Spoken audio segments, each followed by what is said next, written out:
Gustav dipenuhi kebingungan, sementara Ji Siking sudah sepenuhnya melepaskan niat membunuhnya sambil berkata, "Yang Ming, ucapanku sudah jelas. Kau tidak boleh membunuh Aldren Ye. Dia sangat penting bagiku. Dia tidak boleh mati. Kalau kalian memang ingin bertarung, aku tidak keberatan turun tangan. Kebetulan, aku mendapatkan banyak peluang di alam rahasia darah roh. Aku ingin tahu seberapa kuat diriku sekarang." Mendengar kata-kata ini, mata Yang Ming dipenuhi dengan kemarahan. Dia menoleh ke para ahli di belakangnya dan berkata, "Kalau Ji Siking mencari mati, kita habisi saja. Apa iya kejayaan putri? Kebanggaan seperti ini harus dipertahankan dengan kesombongannya. Ini sudah seharusnya berakhir." Para ahli di belakangnya mengangguk serentak. "Baik." Ketegangan memuncak dan seketika pertempuran pun hampir pecah. Gustav menatap Ji Siking yang berdiri teguh di sisinya, lalu berkata dengan suara rendah, "Kenapa kau membantuku?" Tubuh anggun Ji Siking terkejut sesaat. Matanya yang indah langsung menatap Gustav yang mengenakan topeng, dan dia berkata, "Aldren Ye, aku membantumu karena 3 alasan. Pertama, kau memiliki pil kehidupan kuno. Aku membutuhkannya, dan ayahku juga membutuhkannya. Kedua, aku penasaran kepadamu. Bakat dan kekuatanmu luar biasa. Tanpa dukungan dari kekuatan manapun, kau bisa mencapai prestasi sejauh ini. Itu sangat menarik. Dan tentu saja yang paling penting adalah alasan ketiga. Entah kenapa aku merasa aura di tubuhmu sangat familiar. Seolah-olah kita pernah bertemu berkali-kali. Aku sangat ingin tahu seperti apa wajahmu di balik topeng itu." Mendengar kata-kata itu, keringat dingin membasahi wajah Gustav di balik topeng. Benar saja, semakin cantik seorang wanita, dia akan semakin menakutkan. Naluri keenam Ji Siking benar-benar luar biasa. Gustav bahkan merasa tatapan Ji Siking seolah sudah menebak identitasnya. Tepat saat Gustav merasa tegang, Yang Ming dan para ahli langsung menyerbu ke arah mereka. Tanah berguncang hebat. Bahkan bagi Gustav dan Ji Siking, menghadapi begitu banyak ahli adalah hal yang sangat sulit. Dari tubuh Ji Siking memancar hawa dingin tanpa akhir. Dia menatap Gustav yang bertopeng dan berkata, "Aldren Ye, kuharap kau tidak mengecewakanku. Aku tidak ingin melindungi beban." Gustav tersenyum tipis dan berkata, "Tenang saja. Kalau bicara soal kekuatan, belum tentu kau bisa mengalahkanku." Dengan sikap dingin Ji Siking berkata, "Kau bicara saja terus." Setelah itu dia langsung menerobos ke tengah kerumunan. Gustav pun segera mengangkat tombak pembunuh 9 neraka dan ikut menyusul ke medan pertempuran. Tepat di saat pertarungan yang sangat timpang hendak pecah, langit mendadak bergemuruh dan awan petir menggulung. Sebuah perubahan besar terjadi. 2 sosok dengan aura mengerikan melesat turun dari langit. Kemudian terdengar teriakan menggelegar yang mengguncang dunia. "Ini wilayahku. Siapapun yang berani bertarung lagi akan mati semuanya." Begitu suara itu terdengar, wajah semua orang langsung berubah pucat dan mereka menghentikan gerakan mereka. Puluhan pasang mata langsung menoleh ke arah gerbang. Tampak seorang pria paruh baya sudah keluar. Dia berdiri dengan sikap hormat di sisi seorang lelaki tua. Lelaki tua itu berambut putih, matanya keruh, namun penuh sorotan tajam. Seolah-olah dia mampu melihat menembus segala zaman. Jelas sekali lelaki tua itu adalah Han Yun, salah satu leluhur keluarga Han yang selamat dari perang besar zaman kuno, dan sangat mungkin orang yang mengetahui tentang keberadaan para ahli di makam reinkarnasi. Kemunculan Han Yun dan pria parubaya itu langsung membuat suasana yang tegang membeku hingga ke titik terendah. Mata Yang Ming dan para jenius lainnya dipenuhi rasa hormat dan ketakutan. Sosok ahli zaman kuno seperti ini bisa menekan para kuat hanya dengan menggerakkan tangan. Beberapa tahun terakhir, legenda tentang Han Yun begitu banyak. Ada yang mengatakan Han Yun sudah gila. Ada juga yang bilang Han Yun sebenarnya sudah lama gugur, dan semua itu hanyalah rumor yang disebarkan oleh keluarga Han demi mempertahankan status mereka. Ada pula yang percaya Han Yun sudah bersembunyi ribuan tahun, sudah melampaui batasan ranah alam Kaisar Dewa dan melangkah ke jalan tertinggi. Semua itu dilakukan demi menyambut kedatangan klan darah roh 1,5 tahun lagi. Namun kini saat semua orang melihat Han Yun, mereka bahkan tidak bisa mendeteksi tingkat kultivasinya. Sudah pasti bukan sekedar ranah alam Kaisar Dewa. Ji King dan Gustav juga menatap tajam ke arah Han Yun. Pandangan keduanya sangat serius. Kalau Han Yun turun tangan, mereka berdua tidak akan memiliki kesempatan untuk hidup. Dengan suara pelan, Ji King berkata, "Kita lihat dulu bagaimana situasinya. Kalau Han Yun benar-benar ingin menyerang kita, apa kau punya kartu as untuk melawannya?" Gustav mengangguk, "Ada." Ji King juga mengangguk, "Bagus. Kalau terjadi perubahan, kita bertindak bersama. Tujuan kita bukan membunuh orang lain, tapi bertahan hidup. Menghadapi ahli zaman kuno seperti ini, kita tidak punya pilihan.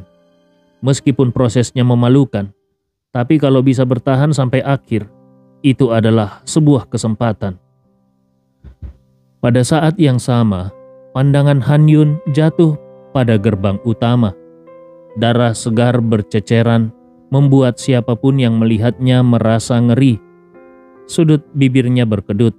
Siapa sangka hanya dalam beberapa hari dia bersemedi, sudah ada orang yang berani berbuat onar.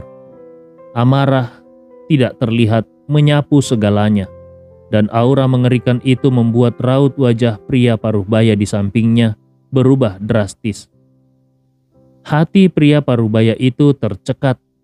Sebelum pergi, dia sudah menyuruh para murid jenius menyelesaikan masalah ini dengan bersih. Tapi sekarang, begitu banyak ahli pun masih belum bisa menangkap satu kultivator independen. Pria paruhbaya itu bisa merasakan badai besar akan segera datang. Han Yun melangkah maju.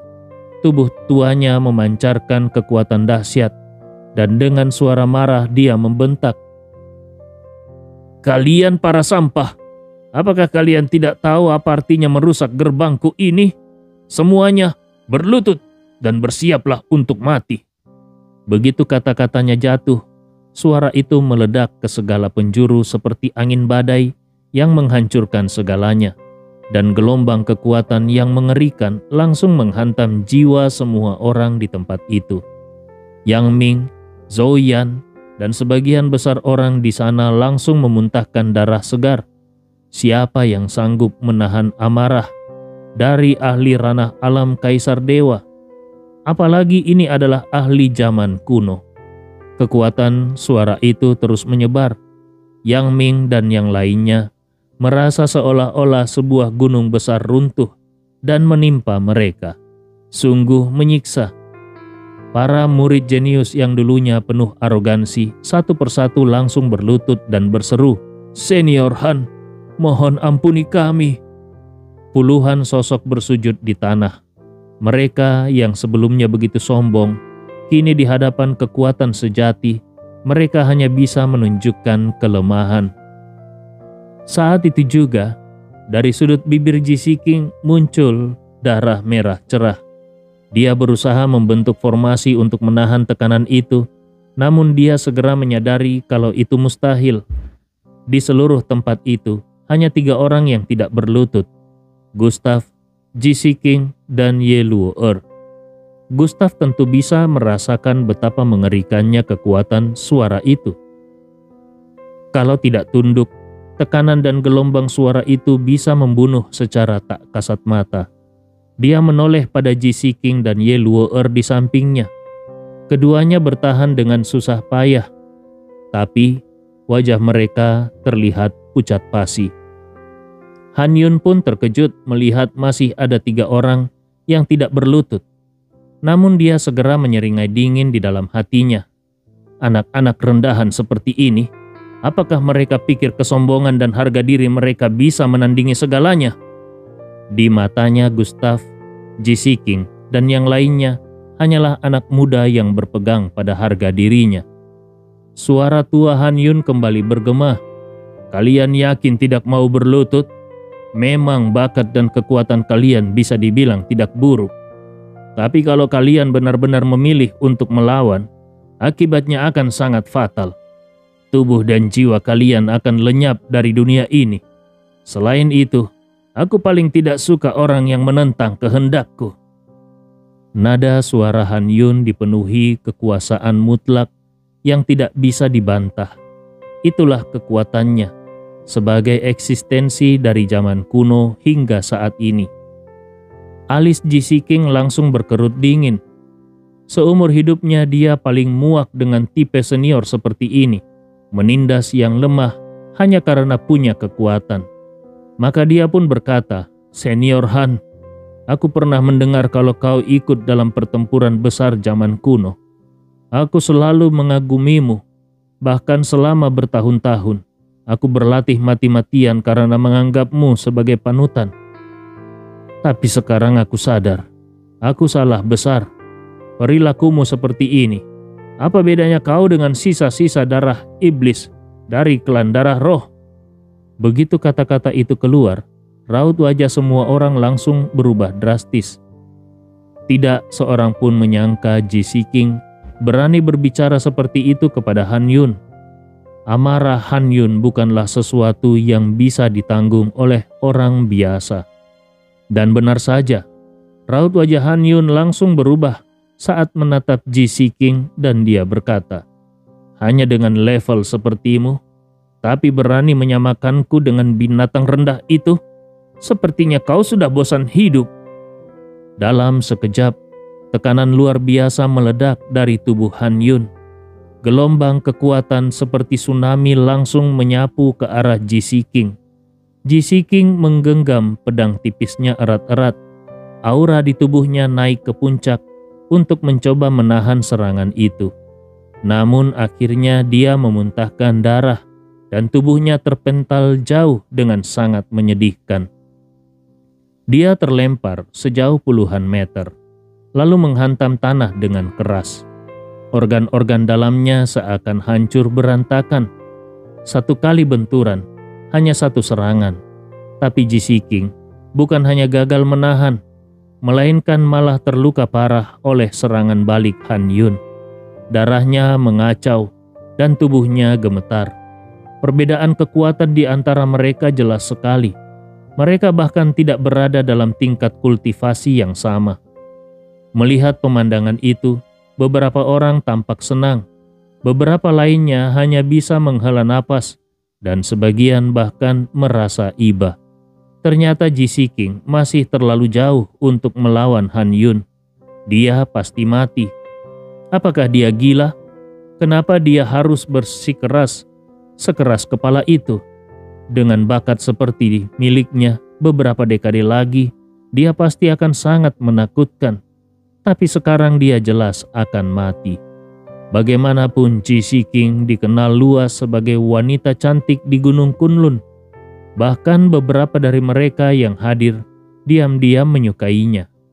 Kini semuanya tampak sia-sia. Ji Siking sendiri yang menghancurkan masa depannya.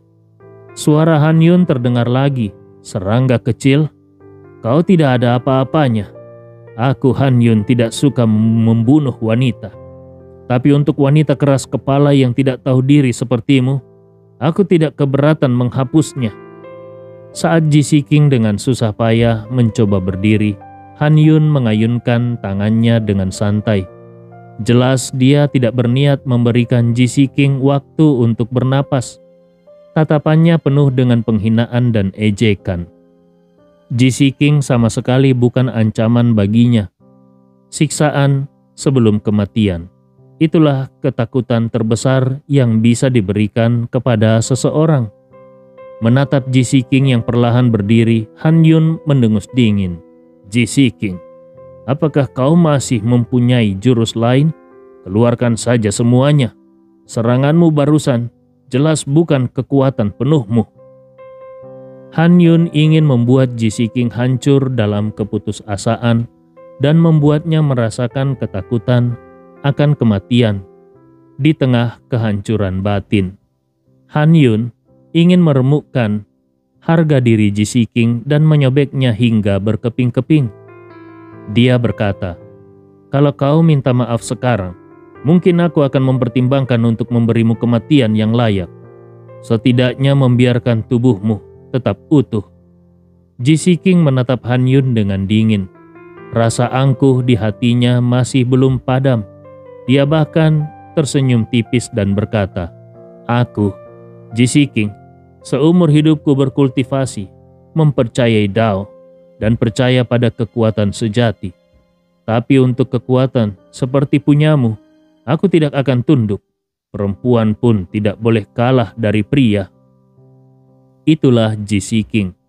Dulu alasan Ji Siking membantu Gustav di saat paling terpuruk dan tidak berdaya, sebagian besar karena dia melihat bayangan dirinya sendiri di dalam sosok Gustav. Dia keras kepala, dia pantang menyerah. Sekalipun terluka, dia tetap bertahan sekuat tenaga. Dulu dia mengira, setelah mencapai tingkat kultivasi tertentu seperti ini, tidak akan ada yang mampu menggoyahkannya. Tapi ternyata saat menghadapi kekuatan sejati, kemampuannya masih belum cukup. Kini lebih dari siapapun, dia sangat ingin menembus tingkat alam Kaisar Dewa. Dia pun akhirnya memahami kenapa gurunya rela melakukan apapun untuk mendorongnya menerobos batas kekuatan dengan gila-gilaan. Karena dunia ini tetap saja ditentukan oleh kekuatan. Han Yun tertawa kecil. "Jadi kau tidak terima? Dunia ini tidak butuh semut rendahan sepertimu untuk tunduk. Keberadaanmu tidak akan membawa dampak apapun untuk setengah tahun ke depan. Hari ini akan kuhapuskan jiwa dan ragamu." Detik berikutnya tekanan ganas bagai seekor binatang buas mengamuk menerjang ke arah Ji Siking. Hati semua orang yang menyaksikan ikut terhentak. Di mata mereka Ji Siking sudah pasti mati. Kali ini Han Yun jelas tidak akan menahan diri. Ji Siking menatap makhluk raksasa yang terbentuk dari tekanan spiritual dan aura tersebut. Kain kerudungnya sejak tadi sudah sobek hingga menampakkan wajahnya yang luar biasa cantik.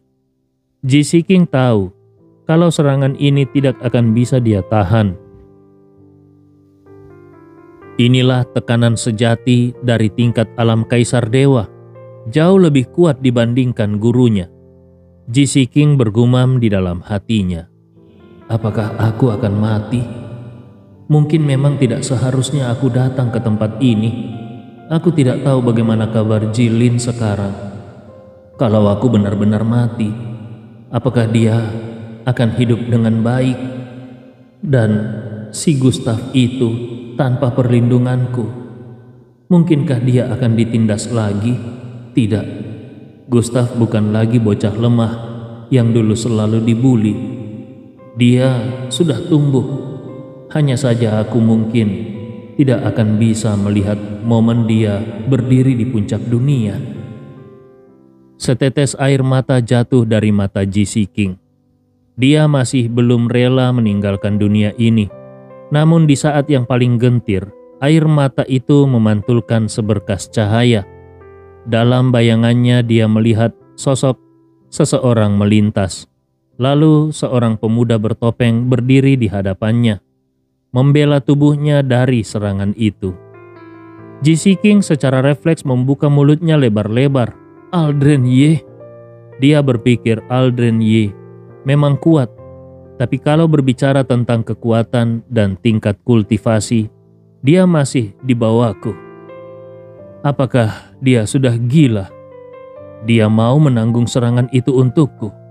Kalau begitu, kami berdua akan mati. Akhirnya Ji Siking berkata kepada Gustav, "Aldren Ye, apa yang kau lakukan? Pergi dari sini." Namun sosok di depannya tetap tidak bergerak, seperti gunung yang kokoh berdiri. Gustav menoleh dari balik topengnya. Dia mengedipkan mata kepada Ji Siking. Tadi kau membantuku. Aku bukan orang yang tidak tahu berterima kasih. Sekarang giliranku untuk melindungimu." Ji Siking berkata, "Tapi..." Gustav tersenyum ringan. "Kekuatan Han Yun ini di mataku bukan apa-apa." Ji Siking tertegun. Dia hanya bisa menggelengkan kepalanya dengan pasrah. Dia tidak menyangka di detik terakhir hidup mereka, Aldren Ye masih bisa bercanda. Padahal serangan Han Yun ini cukup untuk menghancurkan mereka.